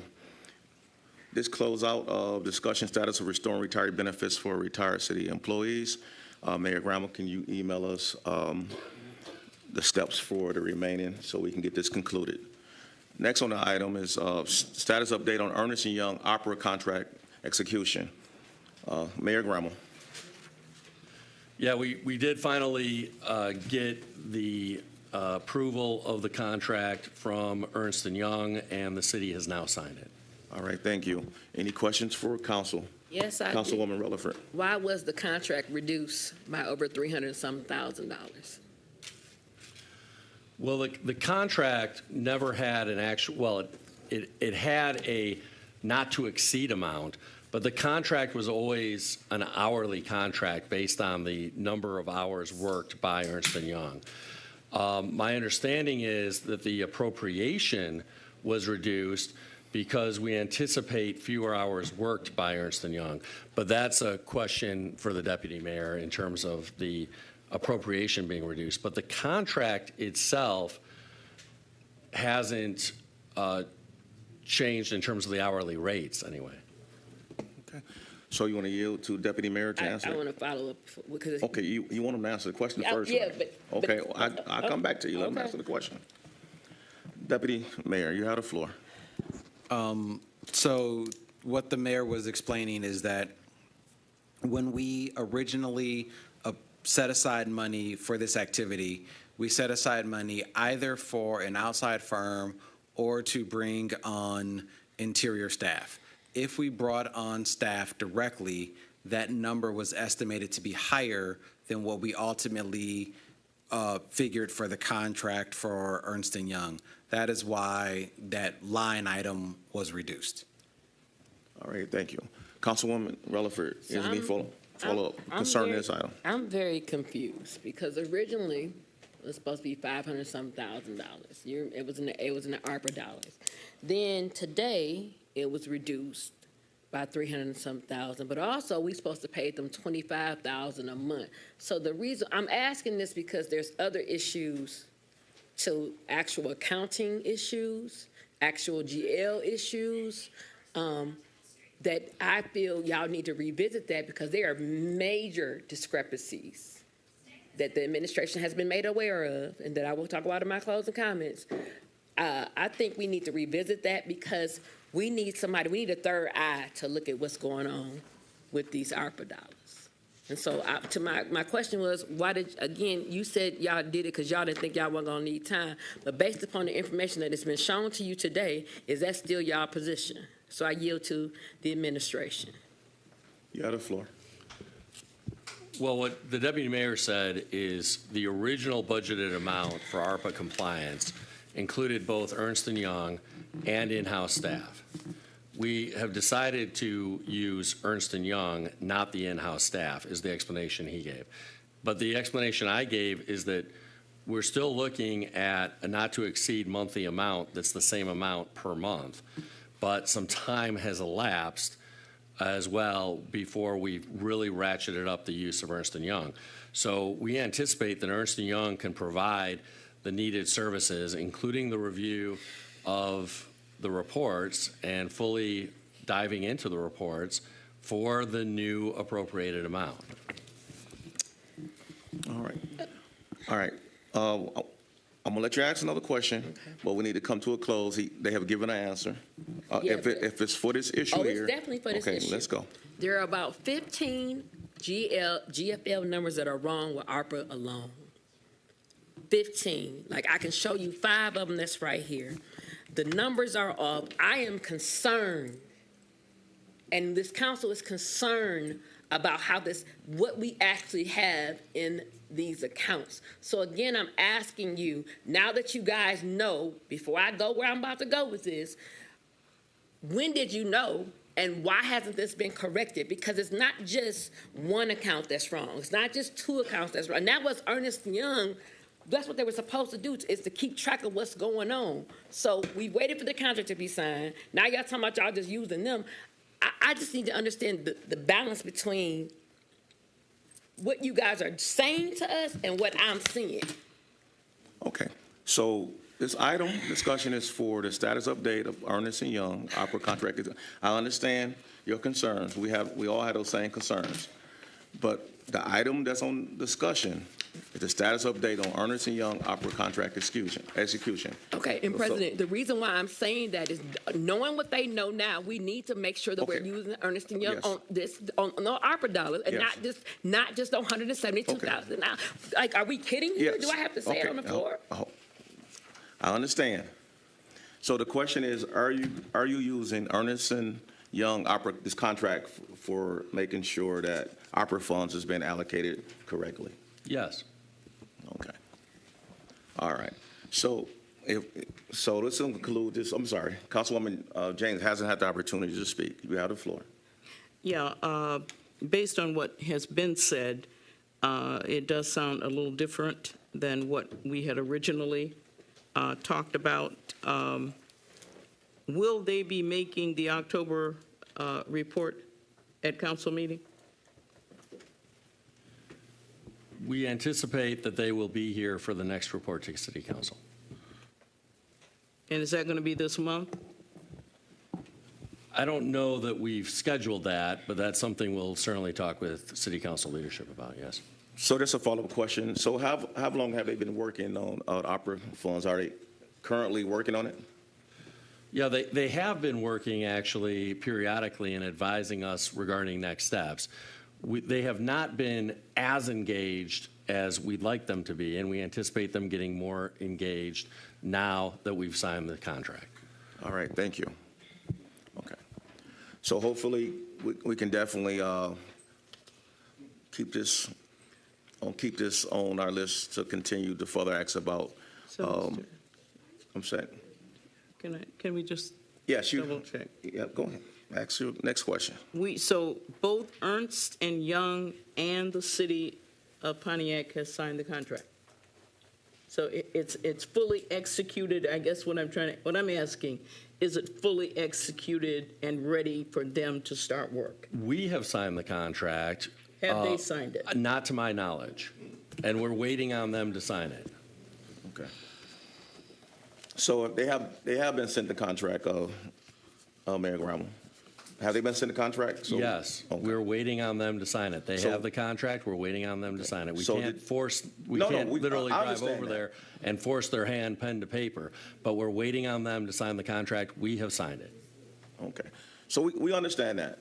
So did they give you a turnaround date that they will be looking to review that and sign a contract? They had to given you any time? They've given us a lot of dates, and they've Okay. been unreliable dates that we've been given, because we've been told for over a week that they would sign the contract tomorrow, and that obviously hasn't happened. All right. Thank you for that. President Pro Tem. Yes. One last question, Councilwoman. Okay, this is not even a question, this is a statement. We have to stop saying stuff is done when it's not actually done.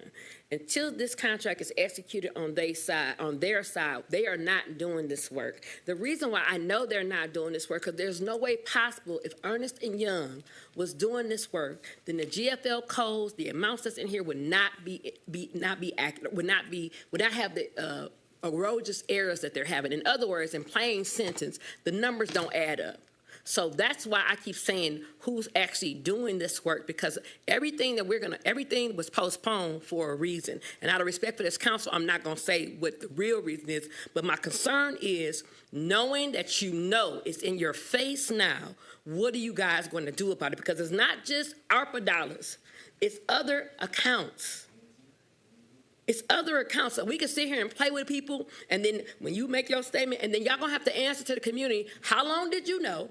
What did you do? And did you ensure that the taxpayer dollars are covered and protected? And so that's why she asked you, was it signed? Because we know from information that we are given that it is not signed. So just give us a date, or say the truth that y'all renegotiated and made the lumber lower, and that's why they hesitated. But don't sit here and tell the people that it's signed from y'all, that it's executed when it's not. That's just a statement. Okay. That's it. And it's a fair statement. Actually, I definitely don't If I want to. could. Okay. I'm going to give you one last statement. I want to be really clear. Okay. We have signed the contract. We can't force them to sign it. They have said that they're waiting for internal approval to sign the contract. But what they did say is, the contract's good, we should sign it. They're waiting on their processes. We've been asking them for weeks to sign the contract. We can't force their hand or pen to a paper and sign it. They're a big company with a lot of internal bureaucracy. So if I'll have them come, I'll have them directly send an email to you. I'm as frustrated as you are, as you can tell from my tone of voice. We've been calling them literally every day, and they keep saying it'll be signed tomorrow.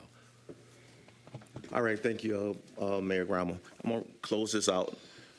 Definitely, it's definitely a council. Council is definitely, this is an important matter for council. So please, hopefully, you guys can work this out in a very timely manner. Thank you. At this time, public communications, city clerk. You have any public communications?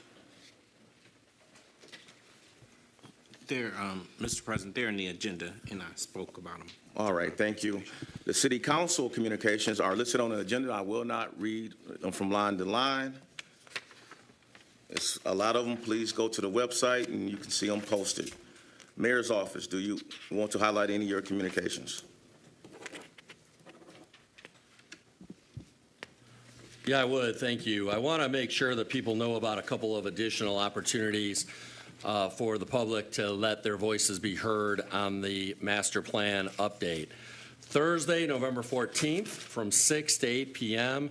at Welcome Missionary Baptist Church. There's a town hall meeting there that includes opportunities to let your voice be heard on the city's housing study. So again, that's Thursday, November 14th, 6 to 8 p.m. And then on Wednesday, November 20th, from 6 to 8 p.m. at the Bowen Center, there's another opportunity to weigh in. Thank you. Closing comments, Mayor, 7 minutes. Yeah, so I just wanted to address a couple of questions or comments from members of the public. The first is that Oakland County is not waiting on us to provide input regarding the canopy. We are waiting really on the county to make a decision around the developer to redevelop the broader footprint of the Phoenix Center. As part of that, we're working with the county to select the exact location for the 2+ acres of public space for a town square downtown, for public performance space downtown. And until those loose ends are wrapped up, there's not much to talk about regarding the canopy of the Phoenix Center. So I just want to be clear regarding that process. Secondly, Harrington Elementary School is being renovated by the school district. We've talked about that at past city council meetings. This is part of the school district's renovation of a number of buildings in the school district pursuant to their bond.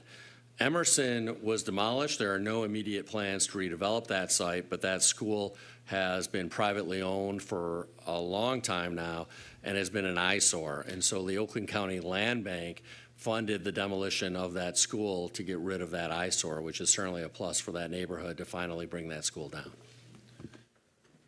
All right, thank you. So you're done with your closing comments. At this time, clerk, clerk, you have 3 minutes.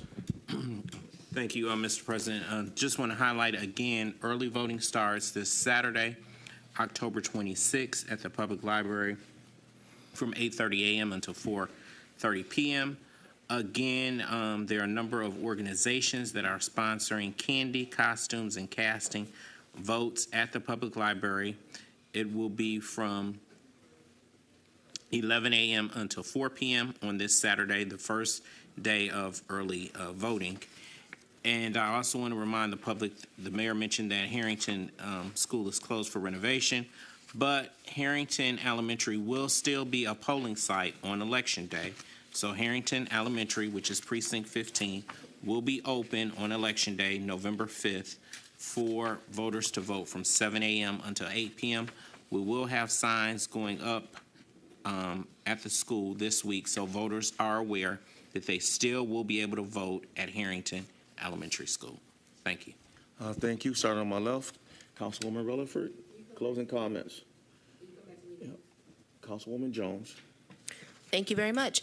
District 2's meeting will be this coming Monday, October 28th, 7 p.m. at Goldner Walsh. Same as usual. Please come on out, mark your calendars. I plan to gather some information regarding ongoing communications from me to you, my constituents, insight regarding projects and mini projects for the year of 2025, and I'm going to provide some general district updates about different aspects that I've been able to attend to. Moving on from that, I am always, and this is with regard to the tree and brush cleanup, I'm always happy to see improvements on the agenda, especially of tangible nature. I'm hoping that these future operations are presented with more financial clarity for everyone's point of information. However, it is really nice to see, and I know that our residents will very much appreciate that. And to reiterate, DEI is extremely important. In fact, in addition to my current program, I am enrolled in a graduate certificate program specifically geared towards DEI. And this is important because everyone should feel represented and included in our ongoing decision-making. I say that with regard to the number of Pontiac-based businesses and multinational individuals that, or lack of, that were contracted for certain city projects. I think that it's important for us to truly connect with the community to shape our city's vision, which is especially important now with all of the master plan updates coming into place. So the more that we reach out to people, the more feedback we can gather for a more accurate and more well-rounded vision. And in the future, of course, right now, all finances should be allocated to the ongoing projects already committed. But I personally hope to see future projects, including more beautification structures, perhaps an additional street sweeper. And I hope that one day we can allocate as much as we are for certain parks to the Pontiac Public Library. I want to see that enhanced tenfold. Thank you. Thank you for your comments, Councilwoman Jones. Councilman Parker. Thank you, Brother President.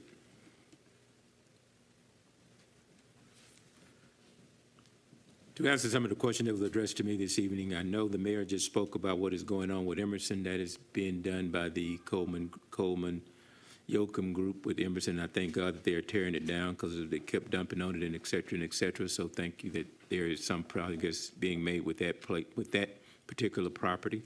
The mayor also shared and has been continuing to share that the Harrington School is closed for renovations according to the Pontiac School District's timeline. I believe they said it should be about ready to be open either the first part of next year, but I need to check to make sure that that's the actual date. But I thought they said the first part of next year it should be open. In regards to the Galloway, I need some more information regarding which entrance you were concerned with. Are you talking about the North Rail entrance? Are you talking about the Bay Street entrance, which is blocked off? The main entrance, which entrance is there? If you ask that person to give me a call at 248-758-3019 so I can understand better what it is that they want done there. And in regards to the homeless funds that was set aside, the entire amount was $250,000, which was distributed to CCRT, Catholic Community Resource Team, Kids in Power on the Move, e-commerce, and the fourth person who picked was Baldwin Shelter and their subsidies. And the amounts I won't quote because I don't want to get them wrong and be questioned on why I gave you the wrong amounts, but I will clarify the exact amounts at our next meeting. And with that, I just want to say thank you. I believe, and one last thing I want to say is we talk about the retirement money. It is my understanding, as I am on the re-established GERS board, that the retirement money actually is being distributed appropriately. It's the stipend money that's being questioned and debated at the various court hearings, lawyers' meetings, and et cetera. So just so everybody understands it all comes out of what, well, and there was even a different pot for some of this to come out of. So as we talk about it, I want to make sure that from my perspective, we're talking about the stipend that was approved in regards to the health care not when the health care got canceled and was reestablished, and we're talking about the $400 everybody should get, and not the retirement fund itself. If I'm wrong with that, would somebody please call me so we can get this cleared up and so we can move forward with this issue. I know the mayor has been having meetings. I do not go to the CPRA meetings, nor do I go to the VIBA meetings. There are other representatives of that. I can only speak to the meetings that I attend, which is the GERS meeting, and I know some of you in the audience also attend to those meetings and have heard repeatedly what has been said at those meetings, just so that we can all have clarity. Again, I want to thank each and every one of you who continue to support the activities in District 5. I thank our president of our District 5 Association for being president and addressing the need to get out and vote. I wanted you to be aware also that if any of you need to get some transportation, I believe there may be some transportation offered through the Oakland County Ministerial Fellowship. So if you would call myself or Pastor Jones at Welcome Missionary Baptist Church, we will be able to arrange for some transportation to get you to the polls to vote. And with that, I will say good evening, everyone, and have a great day. Thank you, Councilman Parker. Councilwoman James. Yes, it is hard to believe that we are approaching the end of 2024. It has really gone fast, but we are approaching the end. So District 4, our community council meeting is this Thursday, 6 p.m. at the New Mont Moriah International Church that's on 313 Walton Boulevard. We will have a regular meeting. City Clerk Garland Doyle will be our special guest. We'll also have the code enforcement folks there, and we will be giving some information about our projects our community projects that we will be finalizing by the end of this year. Our last meeting of the year, we usually move it up because of Thanksgiving, and we just try to get that meeting out of the way so that we are not interfering with people's holiday season.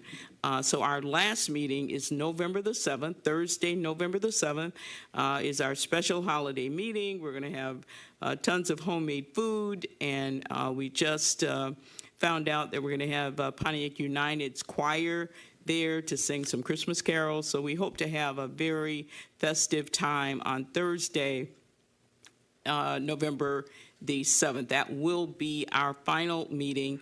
And by, this being the end of 2024, I hope to be able to make a decision on whether or not I want to repeat this for another term, probably by the end of the year. So anyway, the last comment is I just want to say that parks are not in competition with people.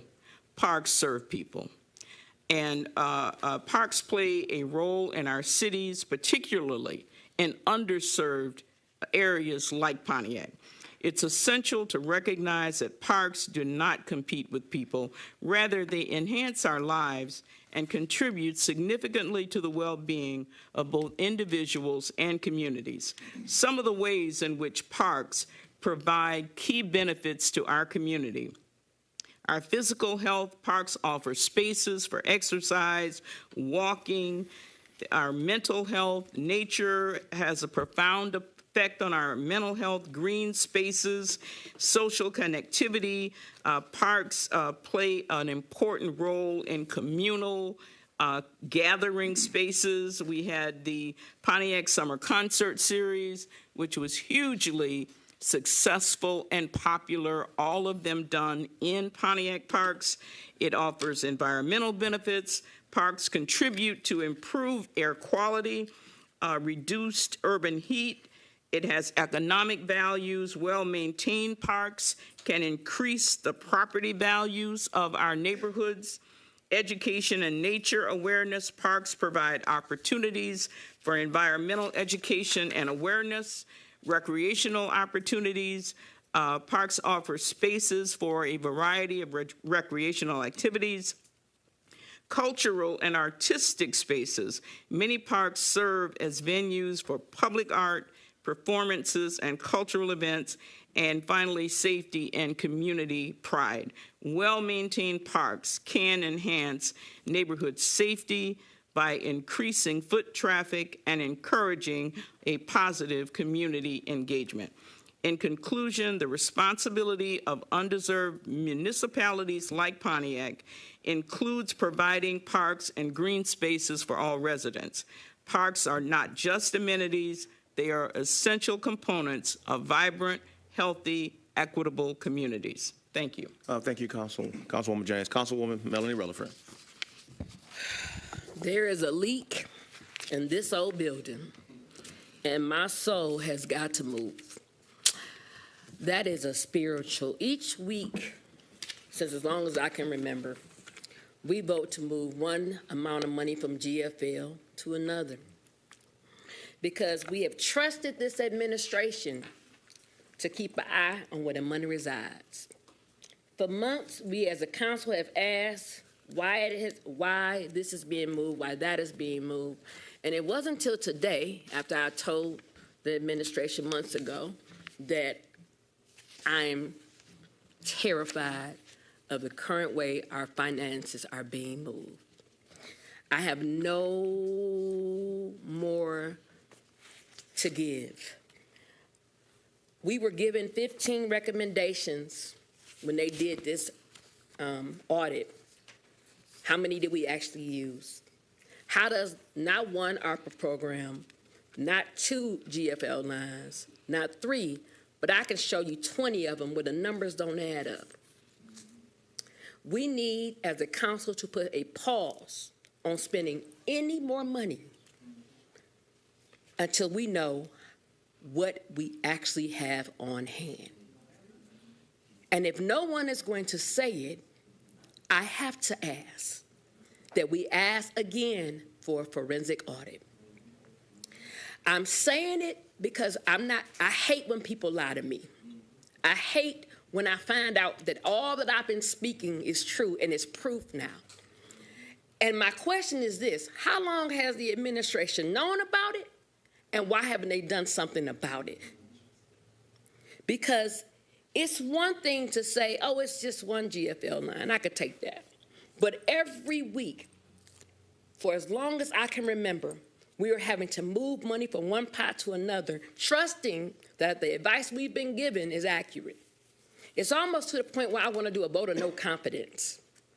Because somebody has to start asking this administration the real questions. And so I am asking next week, I'm going to say it again, that we do not move not a dime till we know how much money we have in ARPA, till we know where the money is going, till we know how much we have spent, till we know what's in the general fund.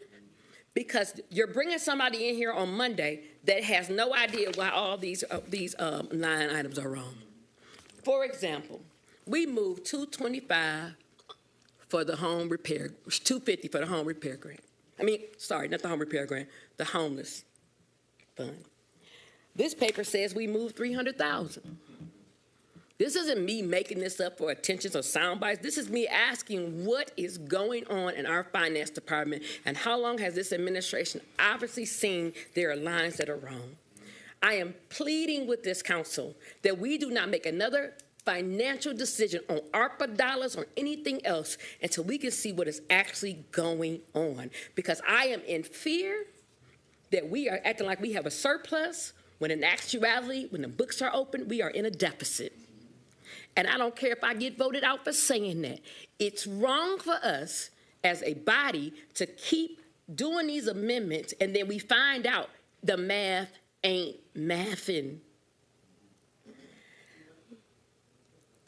As I continue, Saturday we have a District 1 meeting where I will be making 100 copies of this so everybody can see, because if you notice about me, I like to have everybody on the same page. And to answer the question that was asked earlier, they were given half of their money, and they have to show that, for the homeless money, they were given half their money, and they have to show that they spent that money with receipts in order to receive the remaining half. And that's factual. You can go, actually, it's all online. Any other things I have to say, it doesn't matter to me because I'm disgusted with what is being put in front of me. I'm disgusted that we are being told that we are okay. I'm disgusted in the way that we are spending this money, and we must ask for a forensic audit. God bless you, God keep you, and let's see if we put our money where our mouth is. Good night. All right. Thank you, Councilwoman Rutherford. Councilwoman Goodman. Do you just mean to call me, or do you mean Councilwoman Johns? No, she already spoke.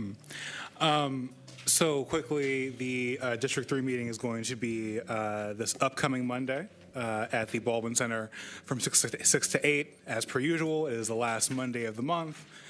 So look forward to having all of you out.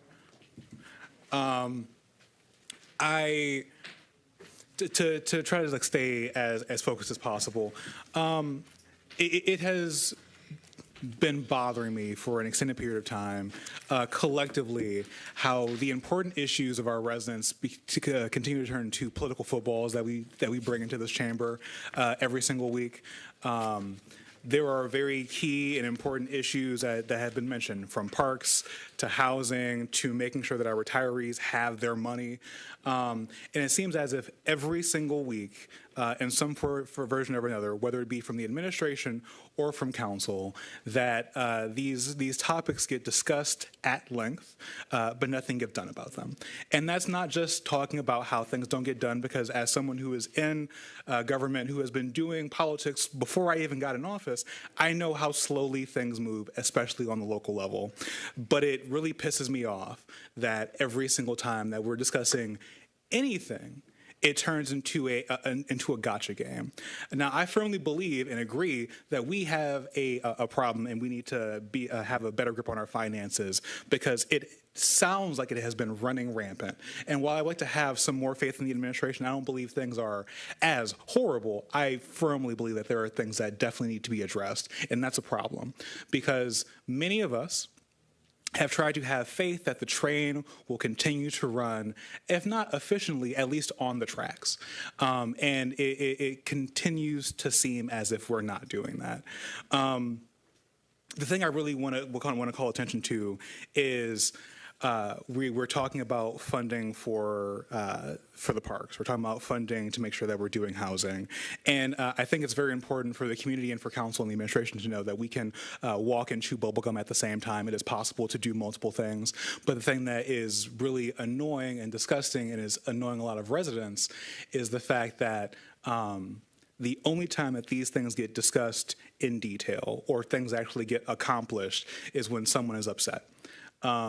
local government does not function when people are upset. It should be functioning day in and day out when policies and things can change on a regular basis, and not just because someone feels moved to do things. And that's not a commentary on anything that's happening tonight, but has been a long-running theme that I've begun to see here, where it becomes tit for tat constantly. And I would just really enjoy if we did the job of good governance day in and day out, opposed to when we feel like we've been slighted.